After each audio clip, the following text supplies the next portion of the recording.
નમસ્તે વિદ્યાર્થી મિત્રો, ધોરણ 11 મનોવિજ્ઞાન.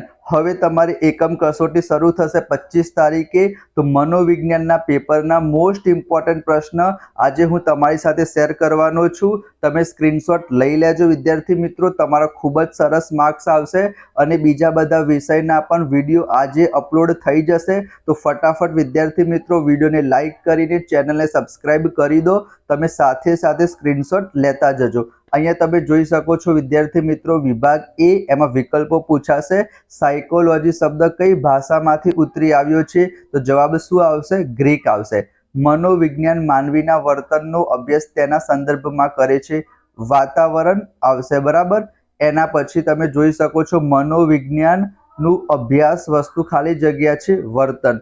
ચોથા નંબરનો પ્રશ્ન છે કે મનોવિજ્ઞાનને વિજ્ઞાન તરીકેનો દરજ્જો ક્યારથી પ્રાપ્ત થયો છે? આ પૂછાવાની શક્યતા સૌથી વધારે છે 1879.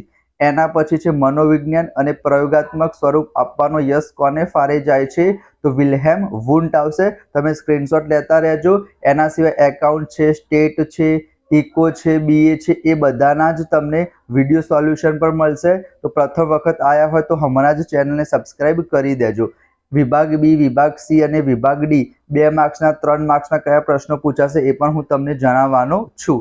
છઠ્ઠો પ્રશ્ન છે કે રચનાવાદીઓએ કઈ પદ્ધતિનો ઉપયોગ કર્યો હતો? તો આંતરનિરીક્ષણ. વર્તનવાદના પ્રણેતા કોણ આવશે? જેબી વોટસન. અચેતન મનનો સિદ્ધાંત કોણે આપ્યો છે? તો ફ્રોઇડ આવશે. એના પછી મનોમાપનલક્ષી મનોવિજ્ઞાનનો આરંભ કોની બુદ્ધિ કસોટી સાથે થયો એમ ગણાવી શકાય? તો બીને સાયમન. 10મા નંબરના પ્રશ્નનો આન્સર તમે જોઈ શકો છો. સ્વાસ્થ્ય મનોવિજ્ઞાન આવશે. અનુભવ એ વ્યક્તિગત બાબત છે. એના પછી 12મા નંબરનો પ્રશ્ન છે મનોવિજ્ઞાનમાં વર્તનને કોના જોડાણ તરીકે ઓળખવામાં આવે છે? તો એનો જવાબ શું આવશે? ઉદ્દીપક અને પ્રતિક્રિયા. 13મો શું છે? કોઈ પણ વિજ્ઞાનમાં સ્થાપિત થયેલા નિયમને આધારે જે કંઈ પણ ક્ષેત્રને લગતી પૂર્વકલ્પના હશે એને આપણે કહીશું વિદ્યાર્થી મિત્રો આગાહી.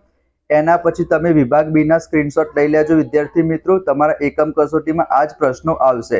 મનોવિજ્ઞાન શેનું વિજ્ઞાન છે? વિજ્ઞાનના લક્ષણો છે. મનોવિજ્ઞાનના ધ્યેયો જણાવો. અહીંયા વિદ્યાર્થી મિત્રો આર્યા 8 પ્રશ્નો અને એના પછી બીજા આ પ્રશ્ન છે, તમે સ્ક્રીનશોટ લઈ લેજો. સ્પષ્ટીકરણ એટલે શું? નિયંત્રણ એટલે શું? એના પછી જો આપણે વિભાગ સી ની વાત કરીએ, જેમાં 2 માર્ક્સના પ્રશ્નો પૂછાશે કે મનોવિજ્ઞાનનો શાબ્દિક અર્થ સમજાવો. કયા 4 મુદ્દાઓનો સમાવેશ થાય છે? વોટસને શા માટે આંતરનિરીક્ષણ પદ્ધતિનો વિરોધ કર્યો? અને એના પછીના આ ક્વેશ્ચન છે 4 નંબરથી લઈને 12 નંબર સુધી. એના પછી વિભાગ ડી, જે 3 માર્ક્સના પ્રશ્નો છે 3 ગુણના, એમાં તમારે કયા ક્વેશ્ચન કરવાના છે? મનોવિજ્ઞાન એક પ્રાકૃતિક વિજ્ઞાન છે. મનોવિજ્ઞાનના ધ્યેયો, વાર્તનિક અભિગમ, જૈવીય અભિગમ, સ્વાસ્થ્ય મનોવિજ્ઞાન અને પર્યાવરણ મનોવિજ્ઞાન. આ 3 ગુણના મોસ્ટ ઇમ્પોર્ટન્ટ પ્રશ્ન છે જે તમારી પરીક્ષામાં પૂછાશે, આનામાંથી જ પૂછાશે.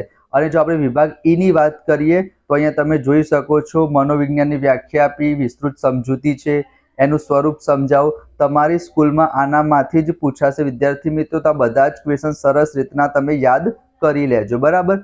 એના સિવાય તમારે બીજા બધા વિષયની પણ મોસ્ટ ઇમ્પોર્ટન્ટ હું તમારી સાથે શેર કરીશ. તો ફટાફટ વિડીયોને લાઇક કરી ચેનલને સબસ્ક્રાઇબ કરી દેજો. તો આપણે મળીશું નેક્સ્ટ વિડીયોમાં. ત્યાં સુધી જય Shri Krishna, Radhe Krishna. Thank you so much.